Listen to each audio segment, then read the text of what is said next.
I pin upon the map the most chilling and terrifying stories I have ever heard. Today, we will unveil how the Venetian ghost hunts its victims using a sinister mirror, which ended up in the hands of one of my subscribers.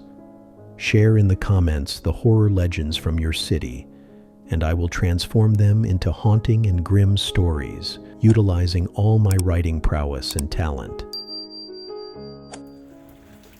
That night, I woke up because I felt something touching my hair in my sleep. Even though I lived alone, I abruptly opened my eyes, my heart pounding in my chest. The house was silent. Maybe it was just another nightmare. I was about to close my eyes again and try to get some sleep when I suddenly heard a sob. It was a real sound, somewhere near me, as if someone was trying to stifle their crying. I listened to the silence, still not believing it, still hoping it was just my imagination. When I heard another sob, this time even closer. With my heart filled with terror, I quickly turned on the bed and then saw the reflection in the huge mirror I had bought a week ago. It was his reflection, the same man, only his figure seemed distorted. In the reflection, he was lying next to me on the bed, although in reality, there was nothing and no one in front of me. I froze, continuing to stare at the reflection. His reflection turned its face towards me. He looked at me predatorily, directly into my eyes, and silently moved his dry, gray tongue. The feeling of his presence was so real that I felt the hair on my neck stand up in fear. When I first saw this antique mirror at the street market, it caught my attention with its sinister magnetism. Its wooden frame was masterfully carved, covered with a web of cracks, as if it had absorbed the weight of centuries. The reflection was slightly foggy, creating a sense of depth, as if it held many secrets and foreign memories. The sun, hiding behind the clouds, barely illuminated the mirror, giving it an even more mysterious look.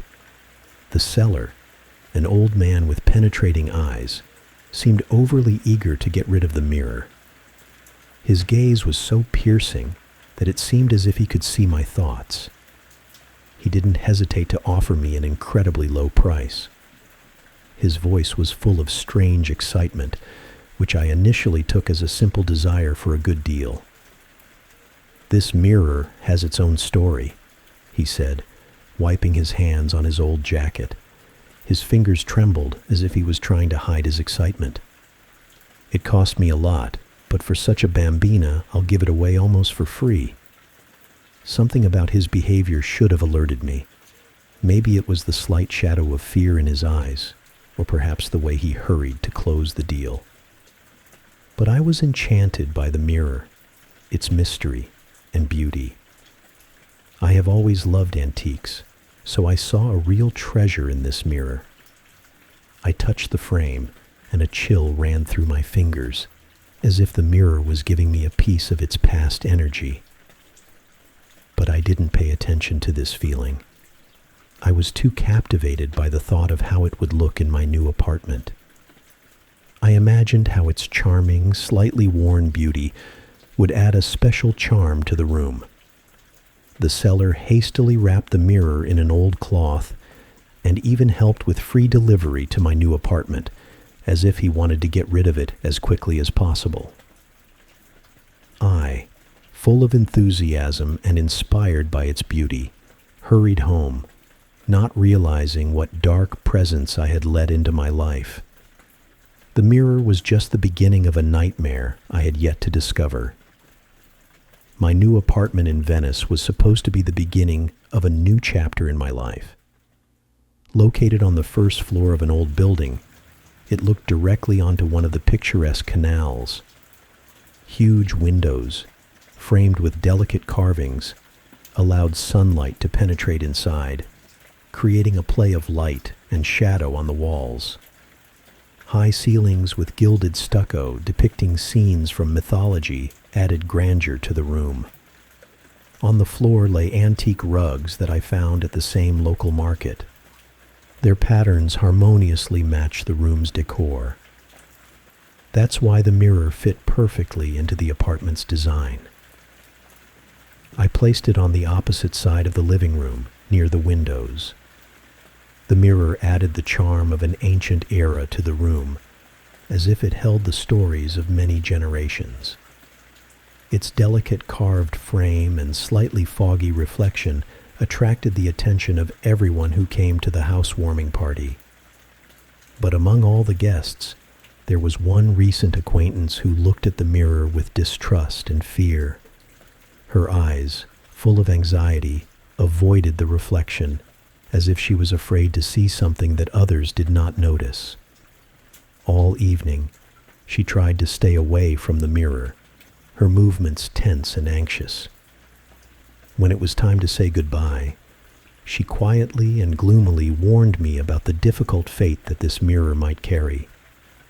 She advised me to be cautious, or better yet, to give it away or throw it out. I didn't pay much attention to this. Her words seemed nonsensical to me, and her fear exaggerated.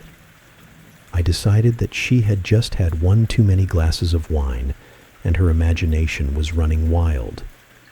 But even then, I saw something in her eyes that made me linger on the mirror longer than usual.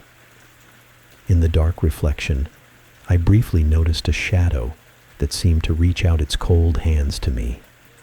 My heart beat faster, but I quickly looked away, trying to convince myself that it was just a play of light or alcohol in my blood. However, her words still echoed in my head. Gradually, anxiety began to spread through my mind, quietly whispering that there really was something evil hidden in this mirror. But I decided to ignore these feelings, not realizing that this neglect on my part could lead to terrible consequences. That night, I slept very restlessly, but it was not surprising, as I had been sleeping poorly since the move. But that night, I fell into a deep sleep, although it seemed very real to me, even too real. I was standing on the edge of the canal, where everything around was shrouded in thick fog. The waters were dark and murky, whispering ominously on invisible waves. On the other side of the canal, through the fog, I could make out a shadowy figure. It exuded cold and danger. It seemed to me that someone was waiting for me, pulling me towards them with invisible threads of fear and anxiety. I felt that this meeting promised nothing good. My heart was pounding, and I tried to take a step back, but my feet seemed glued to the ground. I woke up, filled with unpleasant impressions after this terrible dream. The feeling of anxiety did not go away, and I went to the kitchen to calm down with a cup of strong coffee. My hands were trembling as I poured the boiling water, and I tried to distract myself from thoughts of the dream, and therefore did not immediately notice that my feet were dirty, as if I had indeed gone outside to the canals. Maybe I had dirtied my feet somewhere at home? Unable to find peace, I froze in some kind of trance on the couch. Only when the sun rose higher did I return to the living room. At first, I didn't notice anything strange, but suddenly my attention was drawn to the mirror. Something had changed. Its frame, which had previously been simply antique and beautiful, now looked decayed, covered with a web of fine cracks that seemed to have appeared overnight. But what worried me the most was the reflection. It had become even more foggy, and it seemed that the fog from the dream was in its depths. The feeling of anxiety and uncertainty grew, but I decided that it was just the result of sleepless nights. I decided not to focus on it and tried to convince myself that everything was fine. Getting ready for work, I quickly drank my coffee, trying to suppress the strange feelings. Work absorbed me, and for a while, I forgot about the mirror and the disturbing dreams, when evening came and I returned home, the feeling of something inevitable returned. The mirror, like a sinister guardian, stood in its place, silent and mysterious. The next night, the nightmare repeated, but this time everything was much more real. I was again standing on the edge of the canal, and around me spread a thick, ominous fog. The waters of the canal were dark and murky. Their surface seemed to boil with hidden forces. The shadowy figure on the opposite bank looked clearer. It was moving closer to me. Its face was still hidden in the darkness, but I felt its cold gaze piercing me like sharp, icy needles. The feeling of hopelessness and fear paralyzed me. I felt that this meeting promised nothing good. All my instincts screamed of danger, but my legs refused to move. The silhouette was getting closer and closer, and I could hear its heavy breathing, which sent chills down my spine. The presence was so palpable that I could swear it was not just a dream. I woke up screaming, my heart pounding wildly in my chest. This nightmare caused me real anxiety. Waking up in a cold sweat, I couldn't be sure if these dreams were just a product of my imagination. But I was sure that it was not just the result of sleepless nights. It was something much worse. Something that was creeping from another world into my subconscious to terrorize me. Each night became more and more terrifying, and I didn't know how to stop this horrible nightmare that was consuming my life. The following days turned into a real nightmare. Every time I was in the apartment, I felt like I was being watched. I also started noticing strange things. At first, it was the muffled whispering I heard late at night. I attributed it to neighbors or people walking on the street. But when I went to bed, the whispering didn't stop. It seemed to follow me from room to room. Next, things began to change their location. First, the keys mysteriously ended up in the kitchen. Then my hairbrush disappeared, and I found it the next day on the windowsill. I was ready to blame it on my muddled mind due to constant fatigue, if not for one incident. Getting ready for work, I was looking for my pass. I approached the mirror to fix my hair and saw the reflection of the pass on the bed. But when I turned around, I suddenly froze. There was nothing on the bed. Slowly turning back, I looked into the mirror and saw that the pass was still lying on the light blanket. My hands trembled, causing the hairbrush to fall from my grasp. Fear gripped me, paralyzing my body. I was afraid to take even a single breath, so I barely breathed. It felt like someone was standing behind me, although the reflection showed only me. I frantically scanned the room for something to defend myself with. From whom? Or what? Realizing the absurdity of the situation, I abruptly turned around and met emptiness. There was no one behind me, and the pass was in its place. Exhaling with relief, I quickly grabbed it and practically ran to the exit, thinking someone might chase after me. At night, it continued. Again, nightmares. Only now it felt like I was surrounded by people. I felt hundreds of touches on me, making me feel dirty and exhausted. One of these touches seemed to bring me to my senses, and I woke up abruptly. Calming down a bit, I wanted to turn on the light when I suddenly heard footsteps. This made me freeze and literally wrap myself in the blanket. Cold, piercing fear gripped my soul from within, making me tremble. I didn't know what to do next, and who it was. Maybe burglars had broken into the apartment. I wanted them to take everything they wanted, just not to touch me. I was afraid to even reach for the phone on the nightstand, but I needed to do it to call the police. The footsteps stopped right next to my bed. My heart was pounding so hard it felt like it would burst out of my chest. I held my breath, trying not to make a sound, but fear completely consumed me. I waited, expecting to feel a touch on my skin, to hear someone's raspy breath near my ear, but there was only silence. Only my own terrified thoughts filled this ominous space. I listened, trying to catch the slightest sound, but there was nothing but silence. It wasn't ordinary silence, but one that presses on your ears, oppresses, and makes your body shudder with fear. My hands trembled, clutching the pillow, and I felt tears streaming down my cheeks, soaking the fabric. How much time had passed? Minutes or maybe hours? I didn't know how long this nightmarish waiting lasted, but it felt like eternity had frozen in that moment.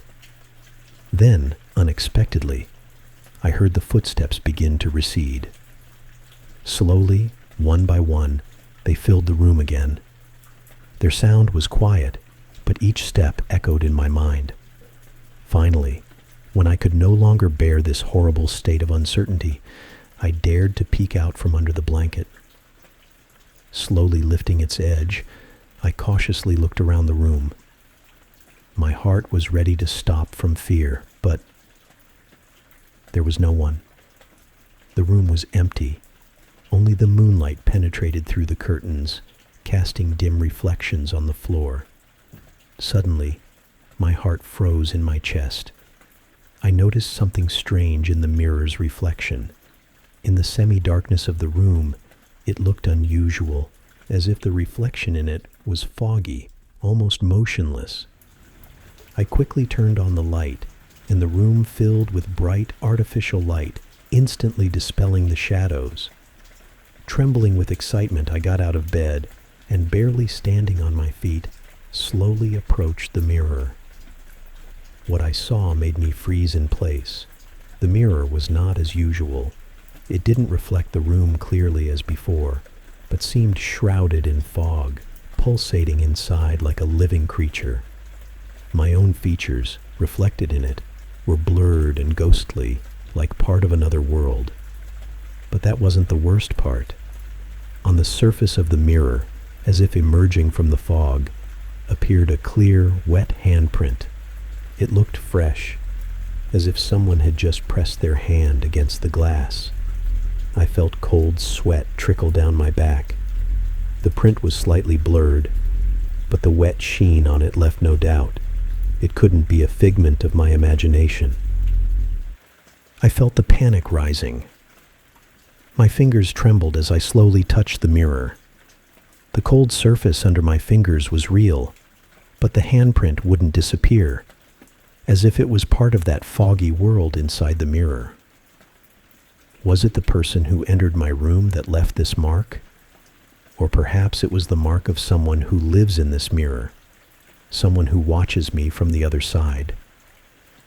I spent the rest of the night sleepless, curled up on the bed and not taking my eyes off the mirror.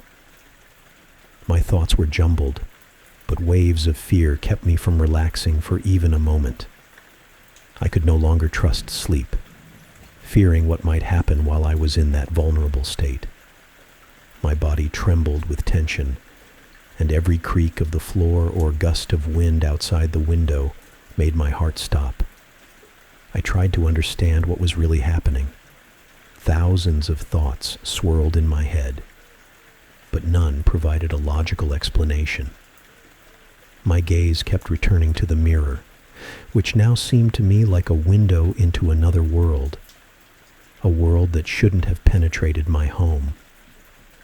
I felt that this mirror was the cause of everything that had been happening to me lately. But what to do? And then I remembered him, the man from whom I bought this mirror.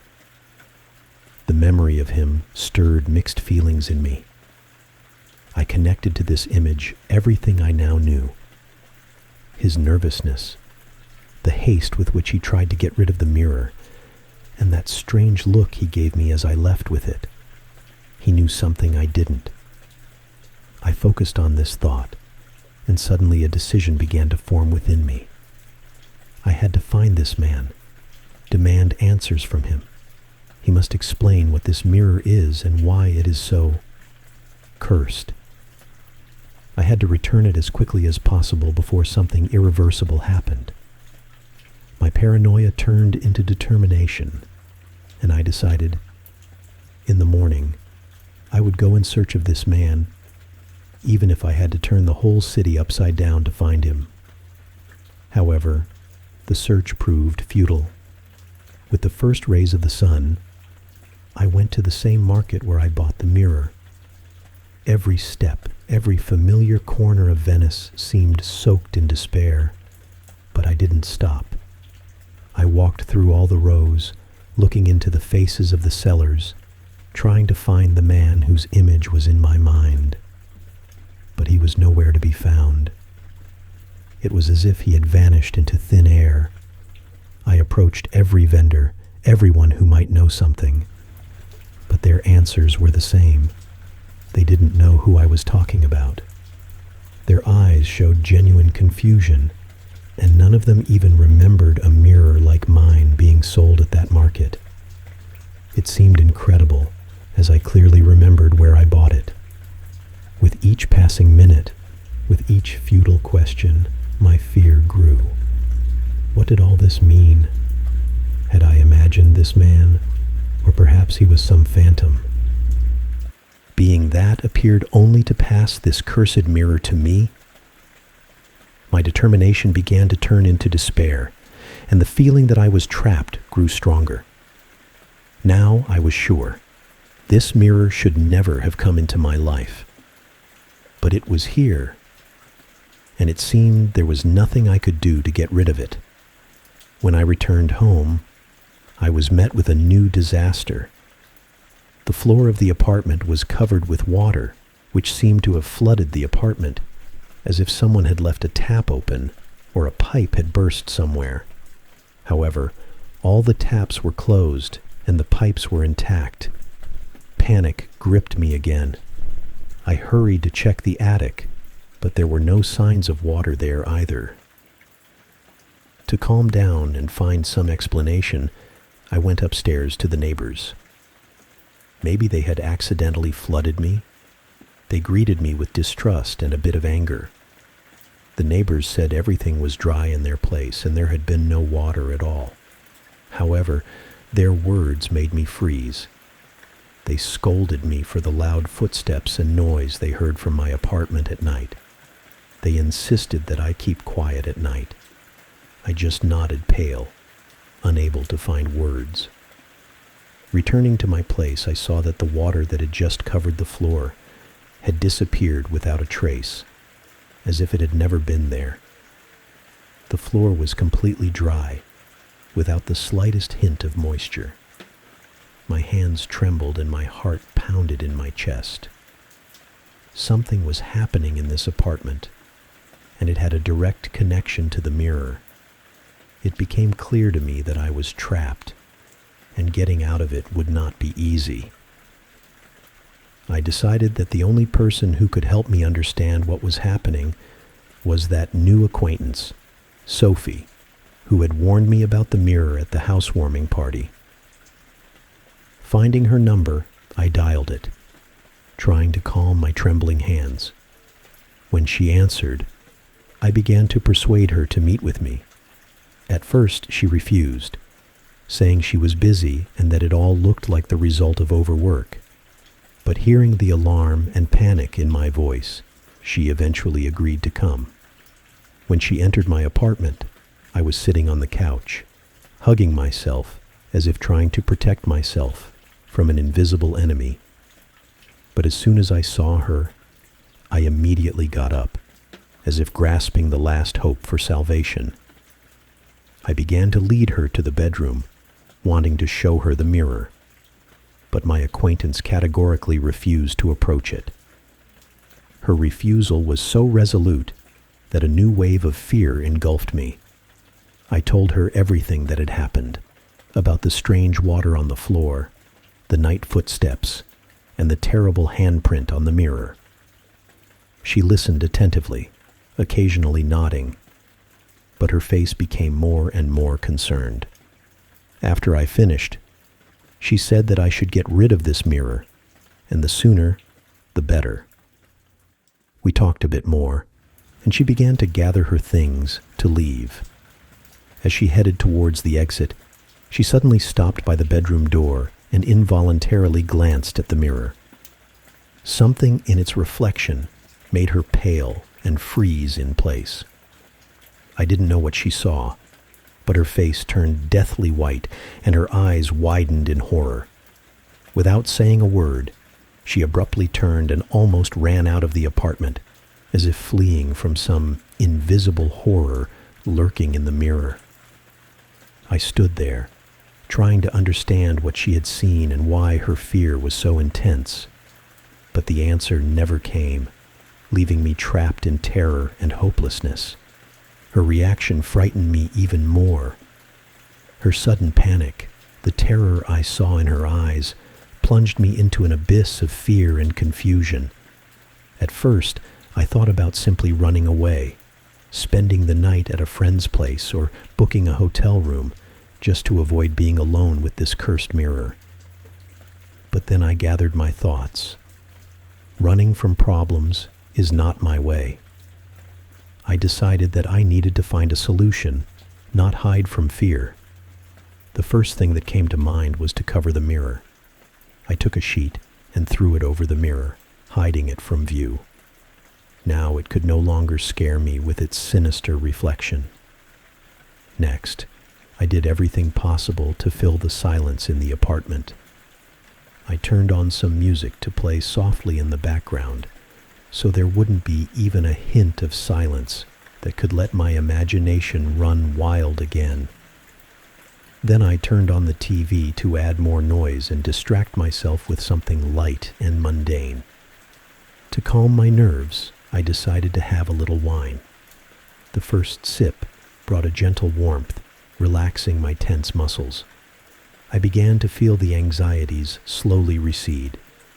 My thoughts became less chaotic, and for the first time in days, I felt a strange sense of relief. It was almost a feeling of control over the situation, as if I had managed, even temporarily, to drive away the fear that was clouding my mind. In a relaxed state, under the influence of wine and fatigue from sleepless nights, I didn't notice when I started to fall asleep. A warm relaxation enveloped my body, and I felt myself drifting into a sweet slumber. At first, the sleep was light and soothing, but gradually, something began to change. Suddenly, I was back on the bridge spanning the canal. The whole world around me was ominously shrouded in fog, which tightly embraced every stone, every shadow, every sound. The water in the canal became even darker, seeming to absorb even the faint light that pierced through the fog. And then I saw him. A tall male figure, hidden in the fog, stood nearby. But this time he was not alone. Next to him stood another silhouette, short, delicate, resembling a woman. I tried to make out their faces, but the fog stubbornly hid them from my view. Suddenly, screams pierced the silence, stabbing at my heart. Then came the splashing of water. I rushed towards the silhouettes, trying to reach them, but every step seemed to bring me no closer. They remained at the same distance, unmoving and unreachable. With horror, I saw the male figure begin to submerge the delicate silhouette into the water. The water swallowed the body. The splashing grew fainter until it ceased altogether. And at the moment when the last traces of the body disappeared beneath the surface, the male figure sharply turned towards me. It became clear to me he had noticed me. I froze in place, trying to understand where I knew the sound of those approaching footsteps from. They were familiar but unbearably terrifying. And suddenly, I woke up. My heart was pounding, and waves of panic washed over me. And then I realized those footsteps were not just part of my dream. They were real, and I could hear them moving away from my bed again. My heart began to race wildly when I heard those terrifying footsteps again. They were so real, so clear, and seemed to be getting closer. I held my breath, all my attention focused on that dreadful sound echoing through the night silence. The footsteps seemed to dance on the edge of my mind, sending waves of fear coursing through my body. But suddenly, they stopped, leaving me in oppressive silence. Unable to bear the tension, I abruptly turned on the light and first looked at the mirror. The sheet that was supposed to cover the mirror now lay on the floor. I froze, horror engulfing my entire being as I saw the mirror becoming clearer. The fog that had previously clouded its surface seemed to dissipate, revealing a reflection that was too real to be just a play of light. This couldn't be a coincidence, but in an attempt to calm myself, I attributed it to the sheet slipping off accidentally, perhaps due to a draft or my tossing and turning in my sleep. I got out of bed, my heart still pounding anxiously, and covered the mirror with the sheet again. This time, I left nothing to chance. I taped the fabric securely on all sides, but even that didn't give me a sense of safety. I hurried to the kitchen, where I grabbed a kitchen knife. With it, I felt a bit more confident, but fear still held me in its grip.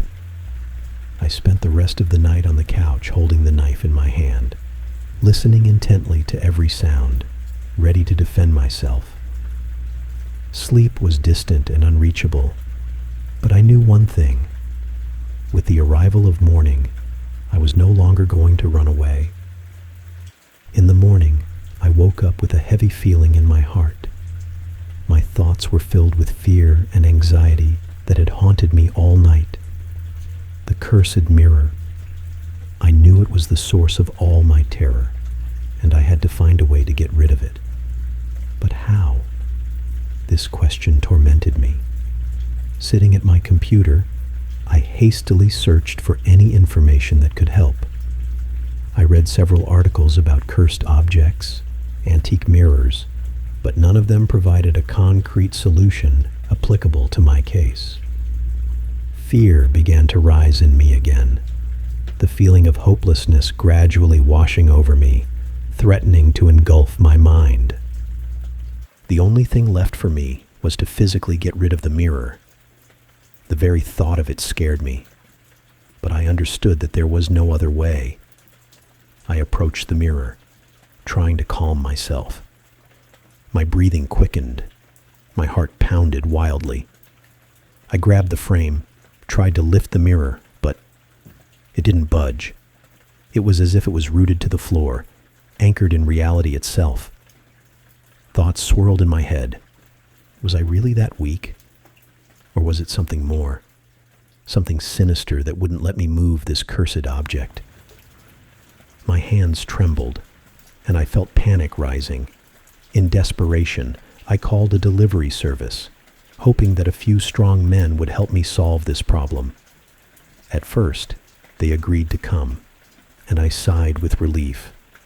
But after a while, they called back and said they couldn't come due to unforeseen circumstances. My calm began to crumble like sand slipping through my fingers. With each subsequent call, hope became more and more elusive. I called friends, but everyone who initially agreed to help eventually backed out, finding new excuses. It was as if they sensed something wrong, something that made them avoid me and this mirror. The last refusals came at the very last minute, leaving me alone with my fear. And so I stood in the middle of the room, blaming myself for bringing this mirror into my home. The more I thought about it, the clearer it became that this mirror was not just an antique item. It held some sinister power, something that defied logic. My fear turned into sheer terror when I realized that this mirror might have chosen me, and now I had no idea how to escape its grasp. I felt I was out of options when all my attempts to get rid of the mirror failed. It was unbearable to know that danger lurked in my own home, but be unable to do anything to protect myself. At that moment, I realized I needed professional help, people who understood such things. Maybe among them, there would be someone who could explain what this mirror was and how to get rid of it. First, I turned to antique restorers. They had seen many old things, knew how to work with items that bore the mark of time. They could at least assess the condition of the mirror or suggest how to safely dispose of it. The first specialist arrived with a large toolbox. He examined the mirror's frame, trying to be professional, but I noticed how he began nervously biting his lips when he touched the wooden surface. His hands, accustomed to working with fine details, suddenly trembled. He looked up at the reflection, and I saw fear widen his pupils. Within seconds, he stepped back, gathering his tools so quickly it was as if the workday had ended, though he had just begun. "I'm sorry, but I can't work with this mirror," he said, trying to keep the panic out of his voice. "I need to go." I tried to ask what had scared him, but he just fled, nearly knocking me over. There was something in his eyes that I would never forget, as if he had seen something that shouldn't exist. After this incident, my fear only intensified. I needed more radical help. I found contacts of a medium who specialized in such cases. Maybe he knew what was hiding in the mirror and how to combat it.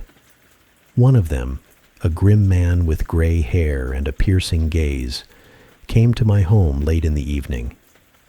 He entered the room confidently, but as soon as he approached the mirror, I noticed his face begin to pale. He started muttering something under his breath, as if trying to invoke some protective spell, but then abruptly fell silent, freezing in place. This is bad. Very bad," he murmured, not taking his eyes off the mirror. His hands trembled, and he almost immediately stepped back, looking at me with horror in his eyes. "You shouldn't deal with this. I don't know what it is, but it's dangerous. Leave it. And don't come back here." He hurried to the door, not even waiting for me to ask what he had seen. "What is it? What did you see?" I shouted after him, but he had already disappeared through the door, leaving me alone with my fears. Now I was completely alone. My attempt to find help had only made the situation even scarier. They all fled from the mirror, as if from something invisible but extremely dangerous. Something was inside this mirror, something that instilled such fear in people that they refused to deal with it. After the last guest left my apartment, I was enveloped in oppressive loneliness. Despair gradually filled my thoughts, echoing with every step that sounded in the empty rooms. I went to bed, not expecting peace, but surprisingly, the night passed quietly, plunging me into a deep, serene sleep, as if the evil itself had decided to take a break.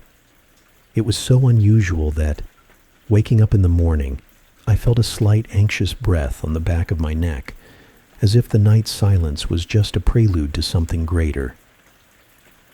My unease was shattered by a loud, insistent knock at the door. Not fully awake, I got up, dragging my feet, as if all my strength had left me overnight. But sleep instantly fled when I saw 2 police officers at the door. Their serious faces foretold unpleasant news. Anxiety gripped me, reflected in my trembling fingers as I invited them in. They began asking questions about Sophie, our friendship, our recent meetings, and whether I had noticed anything strange in her behavior. With each question, a sense of impending doom grew within me, as if something invisible was pulling me into an abyss from which there was no escape. Suddenly, one of the officers said what I had feared. Sophie had been found dead, drowned in one of the canals. My blood ran cold. It was like a blow to the chest. Memories of the dreams suddenly flashed in my mind. The male silhouette, the water, the ominous splashing.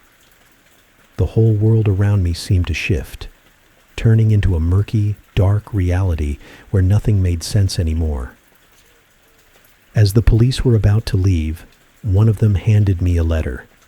He explained that they found me at this address because of the letter, and although he wasn't supposed to do this, there might be something important for me inside. Anxiety gripped my heart in a steel vice as I took the letter. It was fragile paper, trembling in my hand like something alive, full of secrets and danger.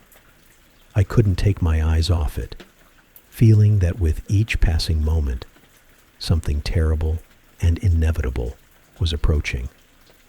And now I understood. None of them would help. They all knew more than they wanted to say. And now, I had only one option left, to find a way to confront this dark force that had entered my life through this cursed mirror. I sat on the couch, holding the letter in my hands, feeling my heart pounding wildly in my chest. Fear and a sense of impending doom gripped me tightly. A letter from Sophie. I couldn't believe it was here, in my hands, after everything that had happened. As I opened the envelope, I felt tears welling up, but I held them back, trying to keep myself together. Sophie's words were filled with anxiety and despair. She wrote that she had been trying to find a way to help me, desperately searching for answers. She had come across some old records, descriptions of similar cases. The letter said that the mirror I had brought into my life was not just an antique item. It was like a parasite, absorbing all my strength, feeding on my emotions, gradually draining me and driving me insane. Sophie warned that this process had only just begun, and that with each passing day, the mirror would grow stronger until it consumed me completely. She urgently advised me to leave the apartment immediately before it was too late. My body trembled with fear. Each of Sophie's words, like bitter poisonous juice, seeped into my consciousness, making my heart contract with horror. I knew she was right. I felt the mirror consuming me, turning my life into a nightmare. But at the same time, I couldn't reconcile myself to the thought of running away.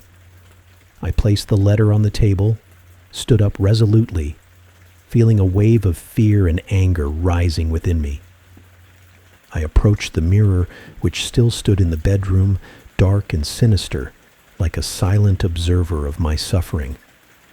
The sheet I had covered it with earlier was once again dislodged, as it had been many times before. With trembling hands, I grabbed the fabric, tied it tightly again, as if this could contain the dark forces within. I knew Sophie was right, that staying here was dangerous.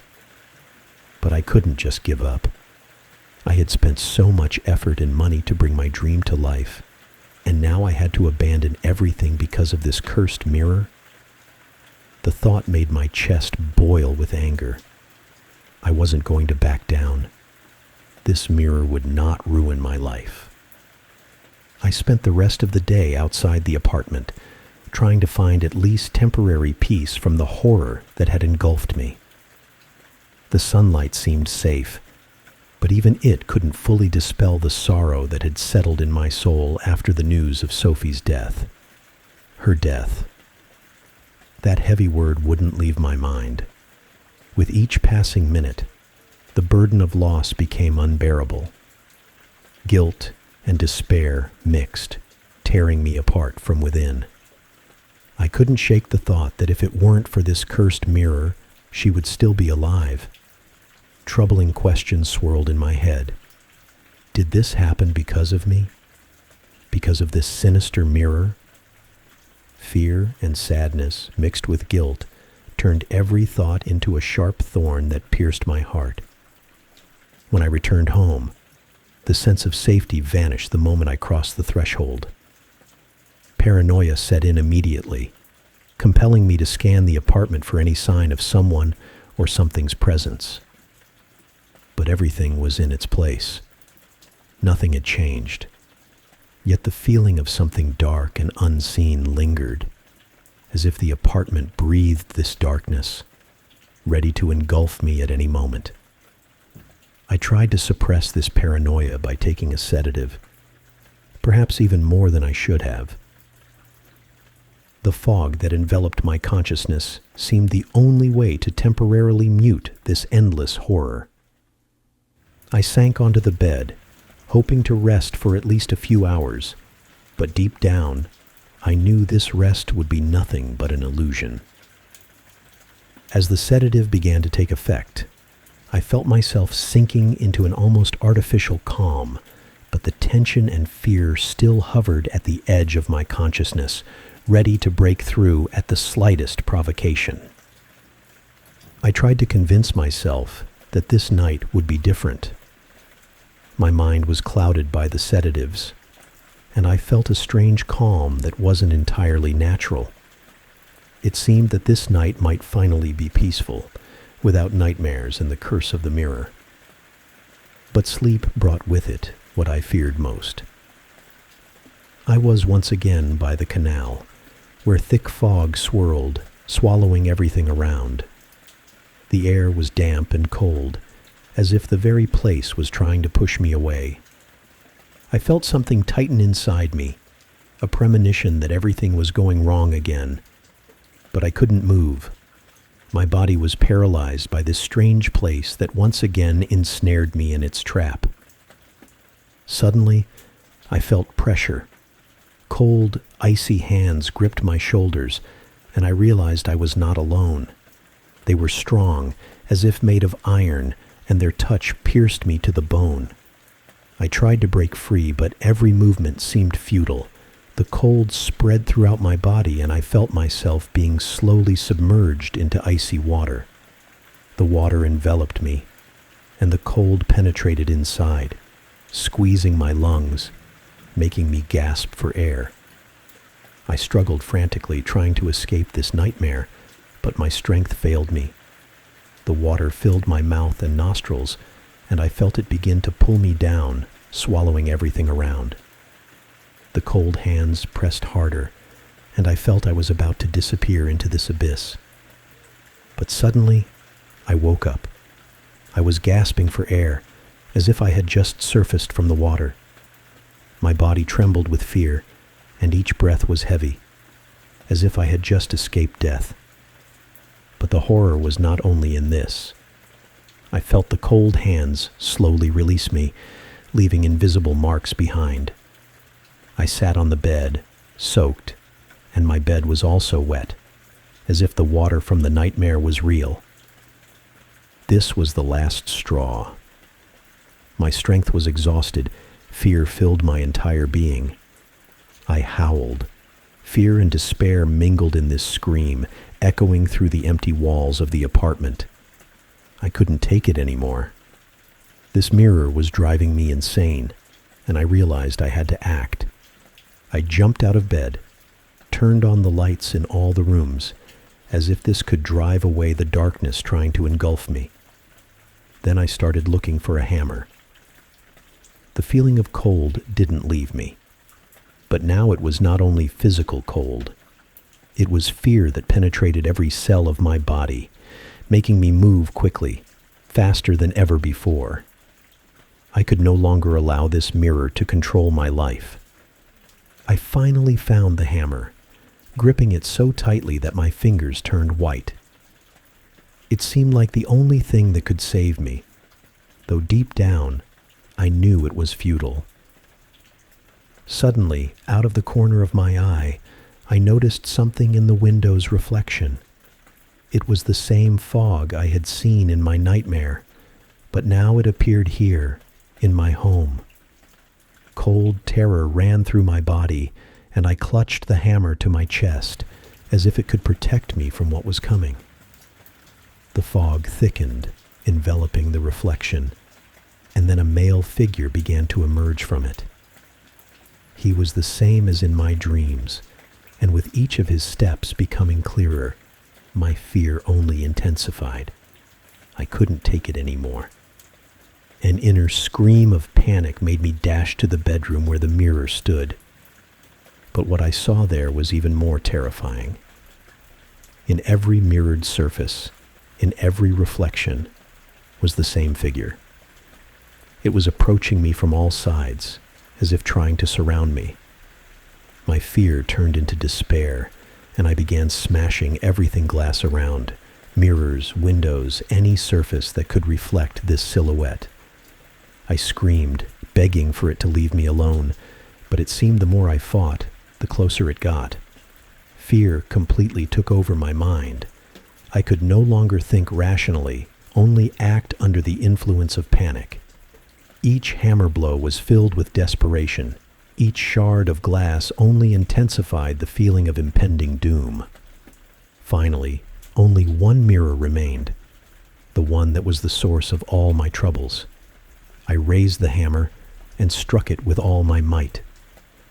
A strange, ghostly sound echoed as if I had hit wet sand. The mirror didn't shatter. It was oddly resilient, as if mocking me, refusing to break. I struck again and again, but to no avail. With each blow, I felt my strength leaving me, my hope evaporating with each strike. Unable to bear it any longer, I fell to my knees before the mirror, exhausted and broken. I covered my face with my hands and wept bitterly. It wasn't just crying. It was a soul-wrenching scream of fear, pain, and hopelessness. I was defeated, shattered, and the shadow that had been haunting me now seemed inevitable.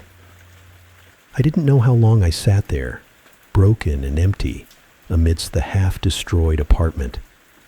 Time lost its meaning. The sense of reality gradually faded, like fog dissolving at dawn. My consciousness felt alien, detached from my body, as if I were observing everything from the outside. The silence was deafening, and I hid in it, in my thoughts, to avoid what had just happened. It seemed to me that someone was knocking on the door, calling me insistently.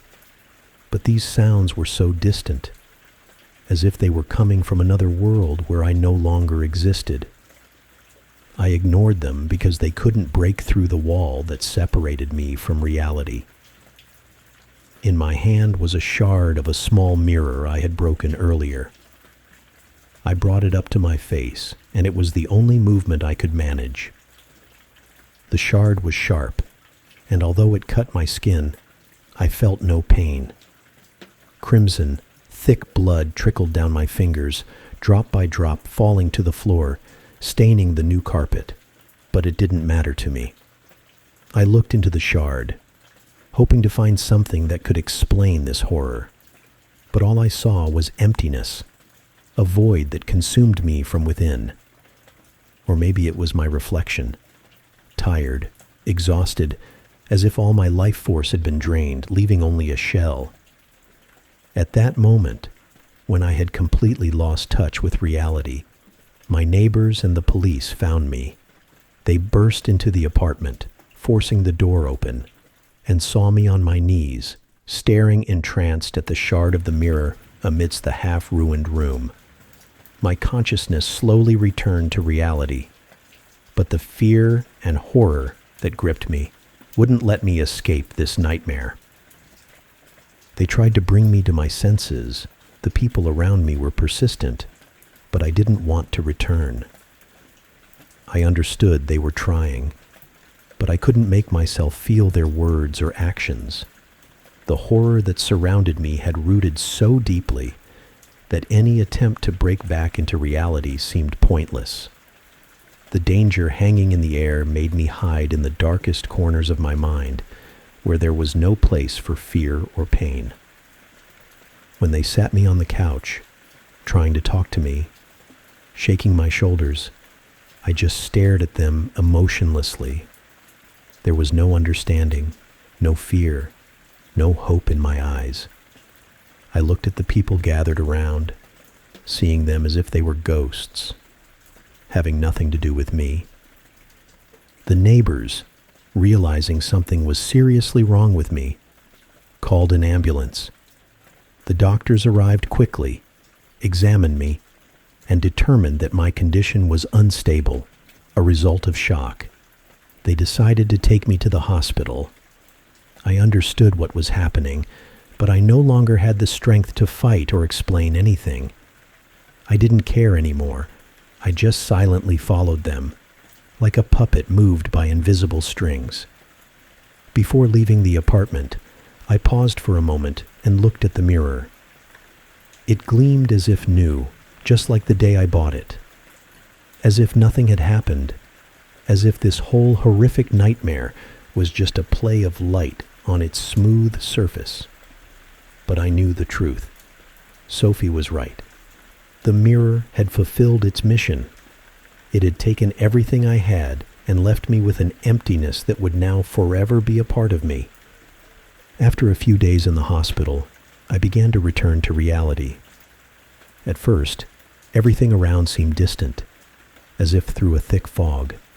But gradually, like after a long sleep, my thoughts became clearer and my senses sharper. The doctors and nurses watched me closely, their eyes constantly trying to catch signs of my improvement. Slowly but surely, I began to rebuild myself from the fragments. One morning, I finally managed to speak a few words. At first, it was difficult. Each word felt almost foreign. But with each passing day, I spoke more, trying to regain a sense of normalcy. The doctors concluded that my condition was caused by the stress of Sophie's death. They assured me that it was a typical reaction to trauma, and that it would pass with time. I nodded silently, agreeing with their conclusions, though deep down I knew it wasn't just that. I was afraid to tell the truth about the mirror, fearing they wouldn't understand and would send me to a psychiatric hospital from which there would be no return. So I kept quiet, took the prescribed medication, and agreed to sessions with a psychologist, doing everything to appear sane. With each passing day, I felt a little better, though the pain and fear continued to sit deep inside. My friends began to visit me, but I carefully avoided any conversations about what had happened. Their support was important, but I couldn't let them know the truth. My smile was forced, my words cautious, but no one noticed. And that suited me. The day of my discharge was approaching, and I knew it was time to take the next step.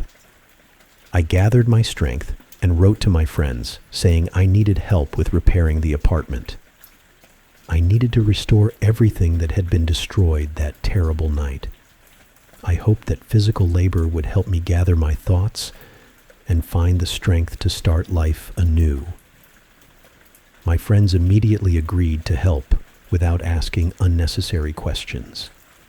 It seemed that everything was getting better, but deep down, I knew I had to overcome my main fear. The mirror, though silent, was still there in my apartment, and I couldn't shake the feeling that it was waiting for its moment. When I returned to the apartment, almost everything was ready. My friends had done their best, and I felt grateful, though I couldn't fully share their satisfaction. At my request, they found a large cover and completely covered the mirror, as I couldn't even look at it. The very fact of its presence caused a wave of panic in me, but now that it was hidden, I began to calm down a bit. After a bit of cleaning and celebrating my return, I started to see the guests off. Everyone was happy that I had returned to normal life, and it should have pleased me, but instead, I felt only inner tension. Something was bothering me, as if something inevitable was about to happen. I noticed one of my colleagues looking curiously at the cover hiding the mirror. I wanted to say something, to warn him, to distract him, but seeing his fascinated gaze, I froze.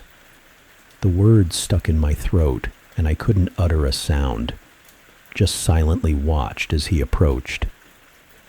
He slowly uncovered the mirror, and I saw his face change.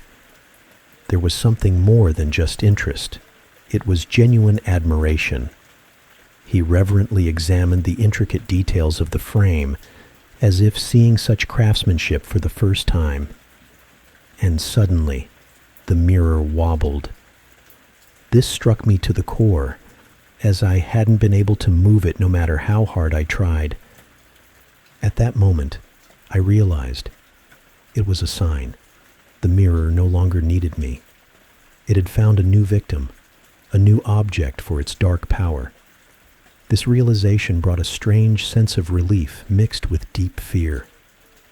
I approached the guy, trying to gather my thoughts. He enthusiastically expressed his admiration for the detailed and delicate work of the frame, marveling at how majestic the mirror seemed. And then, not missing the moment, I offered to sell it to him. The proposal was so absurd that in another situation, I would have laughed at it myself. But now it didn't matter. The only important thing was to get rid of this cursed mirror at any cost. He was surprised, but the idea of a successful purchase of such an antique quickly overshadowed all his doubts. He agreed without hesitation, and we settled on a price so low that even I felt like a market vendor. But I didn't stop, didn't allow myself to feel guilty. The main thing was to get rid of the mirror, to pass this burden to someone else, and it seemed I succeeded. After my colleague took the mirror, an unusual silence settled in the apartment. I sat on the couch, feeling relieved, but it was a temporary feeling. The peace that followed was more like the calm before the storm. I knew I had gotten rid of the mirror, but the fear didn't disappear. It remained, as if it had left its shadow inside me. The next day I spent in a daze, trying to return to normal life, but nothing helped. Every time I passed the place where the mirror had stood, I felt a sense of emptiness, as if a part of me had stayed there. The tension in the apartment was so thick that I could barely breathe. That evening, after returning from work, I felt I could no longer stay there. The apartment I once loved had become a prison for me. I took a few things and left, leaving the keys on the table. I could no longer live there, but I didn't know where I was going. The city that had once been my home now seemed foreign and hostile. Wandering the streets, I realized I had nowhere to go. I was tired and exhausted, so I sat on a bench in the park. The night was dark and cold, the wind carrying the scents of autumn, and I felt the cold penetrate my clothes, chilling me to the bone. Suddenly I saw my reflection in the window of a nearby house.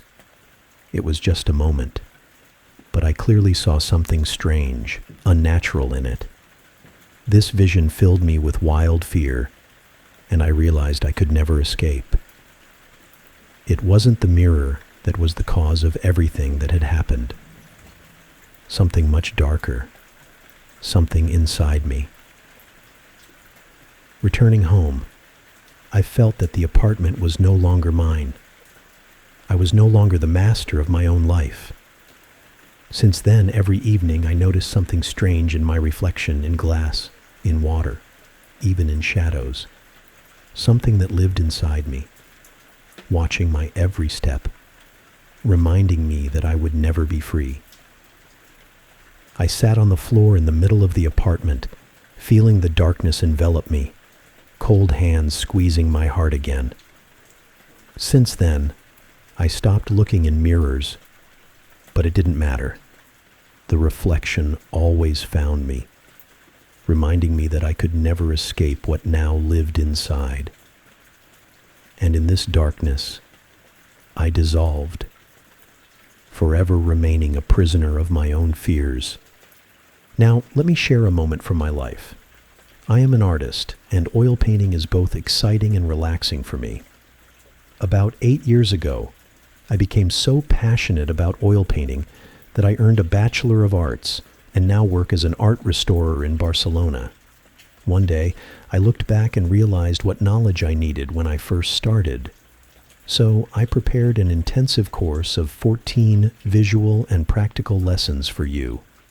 No talking heads or unnecessary chatter, just rich content that is immediately applicable in practice, all for the price of 1 day of car rental. Art therapy is a great way to cope with your anxieties. Link in profile or description.